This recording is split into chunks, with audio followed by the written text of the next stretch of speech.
आप सभी को मेरा नमस्कार। आज के व्याख्यान में साथियों गौतम सिद्धार्थ संक्षिप्त जीवन परिचय के बारे में हम बातचीत करेंगे। हमारे जो अग्रिम व्याख्यान हैं वो बुद्धिस्ट फिलोसॉफी पर आधारित होंगे, जिसे बुद्धिज़्म के नाम से जाना जाता है, बौद्ध दर्शन के नाम से जाना जाता है। साथियों, गौतम बुद्ध के द्वारा एक ऐसा संदेश दुनिया को दिया गया जिसे हम बुद्धिज़्म के नाम से जानते हैं, जिसे बुद्ध धर्म के नाम से जानते हैं। साथियों, बुद्ध धर्म से बिल्कुल अलग है, रिलीजन से बिल्कुल अलग है। धम्म का मतलब जो पाली भाषा का शब्द है वह सत्यता से जुड़ा हुआ है, जो सत्य है, यानी कि वह सबके लिए सत्य होता है, उसे धम्म के नाम से जाना गया है। इसके पीछे का जो सोर्सेज है, जो स्रोत हैं, उसमें तीन स्रोत हमने महत्वपूर्ण लिए हैं। नंबर 1, राहुल सांस्कृत्यायन अंतर्राष्ट्रीय ख्याति प्राप्त साम्यवादी चिंतक और बौद्ध दार्शनिक चिंतक, जिन्होंने बौद्ध दर्शन के नाम से पुस्तक लिखी। दूसरी, 20वीं शताब्दी के महानायक और महान बौद्ध दर्शन शास्त्री डॉक्टर बाबा साहब अम्बेडकर के द्वारा बुद्ध और उनका धम्म के नाम से इसका लेखन किया गया। साथियों, बुद्ध और उनके धम्म के अलावा यहाँ सर अर्नेस्ट एडविन के द्वारा द लाइट ऑफ एशिया नामक पुस्तक भी लिखी गई है, जिसके माध्यम से बौद्धिस्ट चिंतन को, बौद्धिस्ट थॉट को, फिलोसॉफी को स्पष्ट किया गया है। साथियों, बुद्ध दर्शन या जिसे बुद्धिज़्म कहा जाता है, अगर शब्दार्थ की बात करें, एक ऐसा दर्शन जो मानवीय विवेक और बुद्धि में विश्वास करता है, उसे बुद्धिज़्म के नाम से जाना जाता है। इस समय लगभग 6वीं शताब्दी ईसा पूर्व की हम बात करें तो तत्कालीन भारत में, यानी कि लगभग 2600 साल पहले 16 महाजनपदों का उल्लेख मिलता है। साथियों, इन 16 महाजनपदों में एक महाजनपद था जिसे कौशल महाजनपद के नाम से जाना जाता है। इसी उत्तरी भारत के कौशल महाजनपद के जो राजा थे, जिनका नाम सुधोधन था, जहाँ इसी जनपद में, कौशल जनपद में, राजा सुधोधन के घर पर गौतम बुद्ध का जन्म हुआ। साथियों, शाक्य कुल वंश के राजा सुधोधन एवं कोल्य वंश की रानी महामाया के घर पर गौतम का जन्म हुआ था। रानी महामाया को एक दिवा स्वप्न आता है और इस दिवा स्वप्न में उन्हें हाथी दिखाई देता है। रानी महामाया का कपिल वस्तु से अपने मायके देवदह की ओर गमन किया गया। इसी दौरान रास्ते में लुम्बिनी उद्यान में 563 ईसा पूर्व गौतम बालक के रूप में गौतम का जन्म हुआ। इसे लुम्बिनी पार्क को मौर्य सम्राट अशोक के द्वारा लुम्बिनी पार्क स्तंभ के रूप में स्थापित किया गया। बालक का जन्म का पारिवारिक नाम गौतम रखा गया। नामकरण परंपरानुसार ब्राह्मणों ने सिद्धार्थ नाम रखा, अर्थात सभी इच्छाओं से परिपूर्ण गौतम सिद्धार्थ। इस तरह गौतम सिद्धार्थ नाम प्रचारित हुआ। साथियों, गौतम सिद्धार्थ, यहाँ सिद्धार्थ का अर्थ है सभी इच्छाओं से परिपूर्ण करने वाला, उसे सिद्धार्थ कहा गया है। गौतम सिद्धार्थ के जन्म के सप्ताह भर बाद उनकी माँ महामाया का निधन हो गया और उसके बाद गौतम का पालन पोषण उसकी माँ की छोटी बहन यानी गौतम की मौसी प्रजापति गौतमी के द्वारा किया गया, राजसी साठ बाट से। 16 वर्ष की आयु में प्रजापति गौतमी के भाई या महामाया के भाई सुपा बुद्ध की बेटी और देवदत्त की बहन यशोधरा से गौतम सिद्धार्थ का विवाह हुआ। एक राजसी ठाट बाट में उनका जीवन चला, लेकिन यह उन्हें ज़्यादा समय तक पसंद नहीं आया। यही कारण था कि गौतम बुद्ध सांसारिक मोह माया से विरक्त हो गए और उन्होंने बाहरी दुनिया के 4 दर्शनों को देखकर सन्यासी के मार्ग को अपनाने का निश्चय किया। एक बीमार आदमी एक वृद्ध आदमी, एक मर्द आदमी और एक सन्यासी, इन 4 दृश्यों को देखकर गौतम सिद्धार्थ के मन में एक अलग विचार आया और 13 वर्ष के विवाह बंधन से सिद्धार्थ ने मुक्ति का फैसला किया। आखिरकार मानव के जीवन का सच क्या है? इस मानवीय जीवन का रहस्य क्या है? सत्य की खोज में गौतम बुद्ध, जिसे गौतम सिद्धार्थ के नाम से उस समय तक जाना गया था, वह इसकी तलाश की और बढ़ने लगा।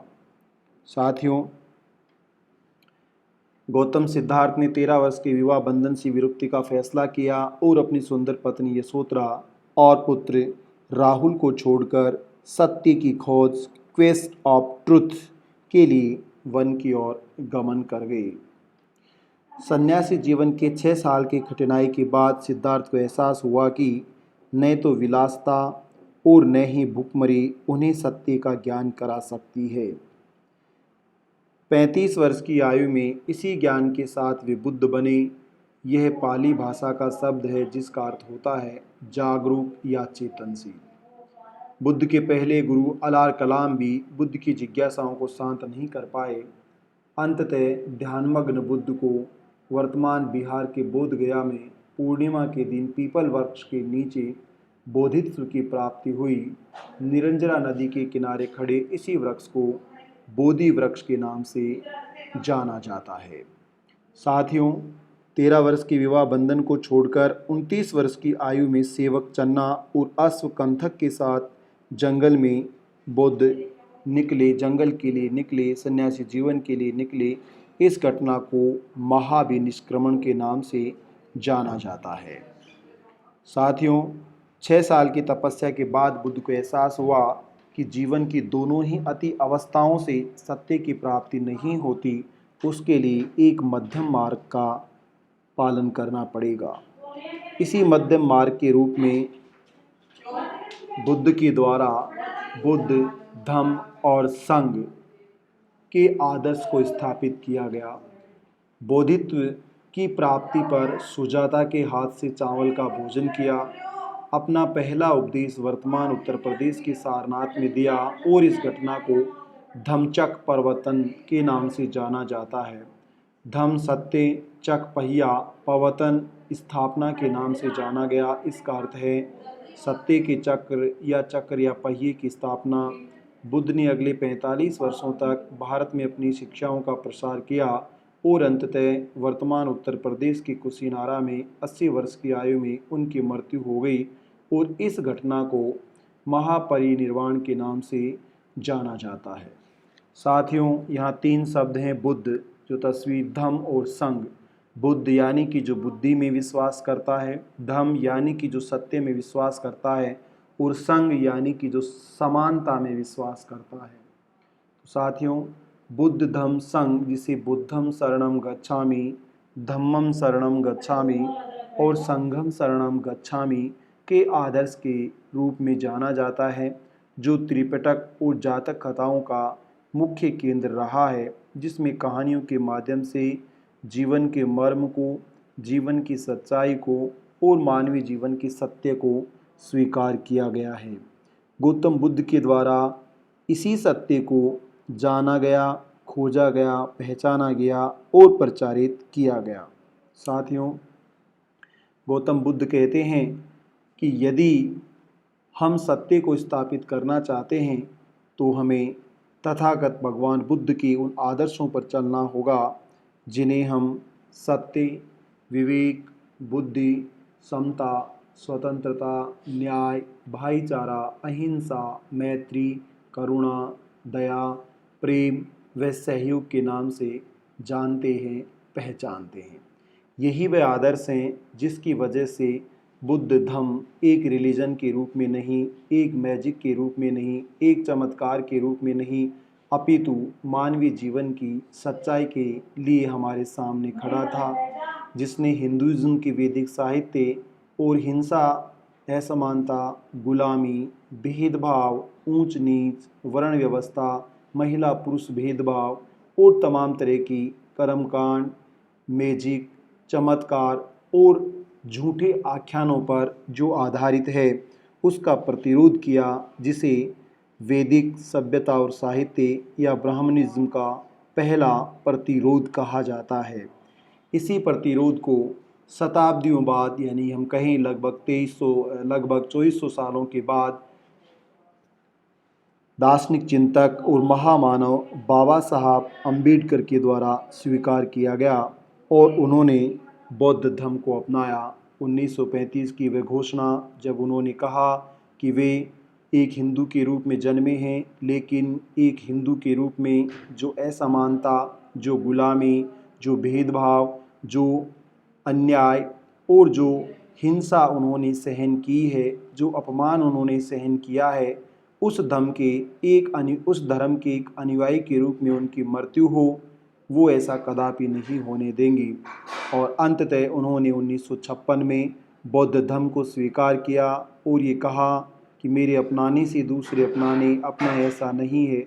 अगर आप सत्य असत्य, अच्छे और बुरे, हिंसा और अहिंसा, रक्षा और कत्ल, मौत और जन्म, और इसके साथ साथ समानता, असमानता, प्रेम, द्वेष, करुणा, निर्दयता, दया, तमाम तरह के आदर्शों पर अगर आप किसी का मूल्यांकन करोगे तो आप केवल और केवल बुद्धिज़्म को प्राप्त करोगे।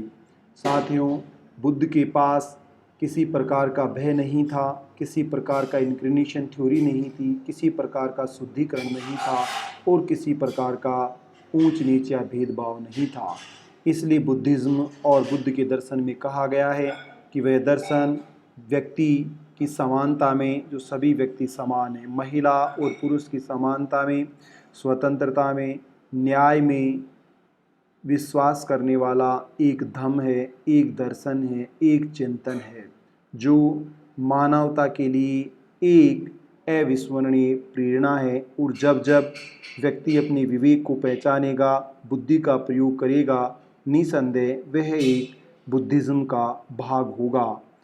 इसके साथ ही साथियों, बुद्धिज़्म का दर्शन स्पष्ट करता है कि बुद्धिज़्म सबसे पहले इस बात में विश्वास करता है कि व्यक्ति स्वतंत्र रहे, व्यक्ति किसी का गुलाम नहीं हो, व्यक्ति विवेकशील प्राणी है और इसलिए उसके विवेक पर किसी दूसरे का नियंत्रण नहीं होना चाहिए।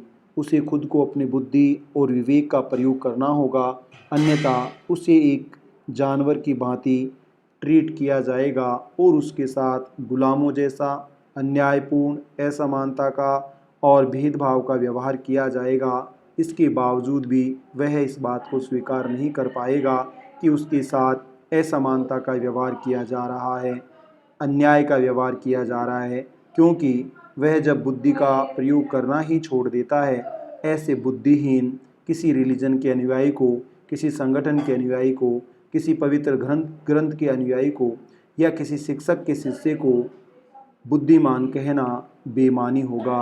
वह बुद्धिमान नहीं कहला सकता जो बुद्धि का प्रयोग नहीं करता।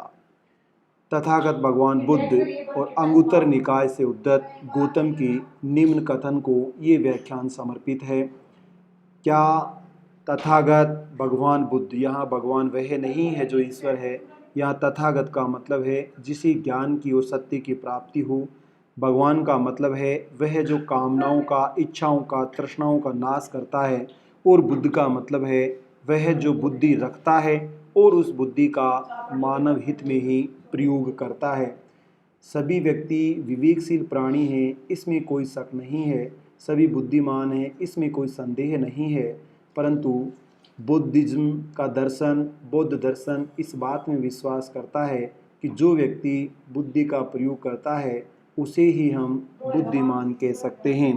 और बुद्धि के प्रयोग करने का सबसे बड़ा आधार तथागत गौतम बुद्ध ने क्या बताया है, इसकी हम अगर बात करें तो साथियों, साफ साफ लिखा है, उन्होंने संकेत दिया है और कहा भी है, बुद्ध के पूरे जीवन में ना हिंसा है, ना युद्ध है, ना झूठ है, न पाप है, न निर्दयता है, न क्रूरता है, न बर्बरता है, ना स्त्री का अपहरण है, ना स्त्री के साथ भेदभाव का व्यवहार है, जो रामायण में सीता के साथ, जो महाभारत में द्रौपदी के साथ और तमाम तरह के लिटरेचर में, मनुस्मृति में, कौटिल्य के अर्थशास्त्र में, तिलक के ग्रंथों में, गांधी की विचारधारा में, इन सब में आप देखोगे तो एक विशिष्ट प्रकार की विचारधारा की बदबू आती है और वह दुर्गंध असमानता को, अन्याय को, ऊंच नीच को, वर्ण व्यवस्था को, जाति व्यवस्था को, इसके साथ साथ निर्दयता को, क्रूरता को, हिंसा को, बर्बरता को, ऐन मानवता को उद्घोषित करती है। धोखा,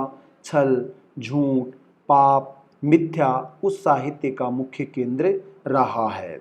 दो महायुद्धों पर रचे महाकाव्य और स्मृति पर रची हुई स्मृतियाँ और व्यक्तिगत प्रशंसा के ग्रंथ पुराण और गुरु शिष्य के नाम पर लिखे गए साहित्य, उपनिषद और तमाम तरह के ब्राह्मण ग्रंथ और अन्य ग्रंथ संविधान लागू होने के बाद और उससे पहले जिनका हम असर दैनिक जीवन क्रियाओं में, जिसको हम जन्म, विवाह और मृत्यु कहते हैं।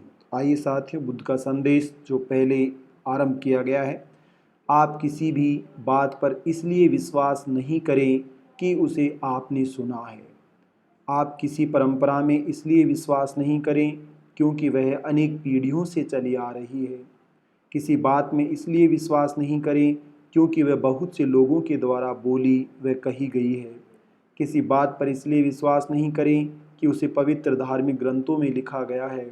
किसी भी बात में इसलिए विश्वास नहीं करें कि वह तुम्हारे शिक्षकों और बड़े बुजुर्गों ने कही है। लेकिन यदि तुम अपने पर्यवेक्षण और विश्लेषण के बाद यह पाते हो कि वह तार्किकता के पैमाने पर पूर्णतया सही है और उसे स्वीकार कर लेने से यह बात एक व्यक्ति के लिए और उसे स्वीकार करने वाले सब लोगों के लिए हितकारी होती है, तो इसे माने। इसका मतलब है साथियों, बुद्धिज्म का दर्शन ये कहता है कि प्रत्येक व्यक्ति अपनी अच्छाई के लिए, बुराई के लिए, सुख के लिए, दुख के लिए, पाप के लिए और पुण्य के लिए वह खुद जिम्मेदार होता है। ना तो दूसरा उसे सुख दे सकता है, ना ही कोई दूसरा उसे दुख दे सकता है। शुद्धिकरण की प्रक्रिया खुद व्यक्ति में निहित होती है। एक व्यक्ति को दूसरा व्यक्ति कदापि शुद्ध नहीं कर सकता। वह शुद्धिकरण उसके मन में है और मन और विचार में है। इसलिए गौतम बुद्ध अंगुत्तर निकाय से उद्धत गौतम के निम्न कथन को यह व्याख्यान समर्पित है, जो कि बुद्धिज्म दर्शन के पिता या जनक गौतम सिद्धार्थ बुद्ध की पारिवारिक पृष्ठभूमि को अभिव्यक्त करता है। नेक्स्ट व्याख्यान में हम तथागत गौतम बुद्ध की शिक्षाओं के बारे में और बुद्धिज्म की जो शिक्षाएं, जिसमें सत्य है, जिसमें दया है, प्रेम है, अहिंसा है, भाईचारा है, समानता है, स्वतंत्रता है, स्त्री और पुरुष में समानता है, बुद्ध धम्म संघ के बारे में बातचीत करेंगे। क्यों वह दर्शन आज भी सबसे सार्थक, सत्य, पवित्र और शांति प्रिय दर्शन माना जाता है, अन्य दर्शनों या अन्य स्पेसिफिक आइडेंटिटी रखने वाले उन रिलीजियस टेक्स्ट से और रिलीजन से कैसे। Thank you so much.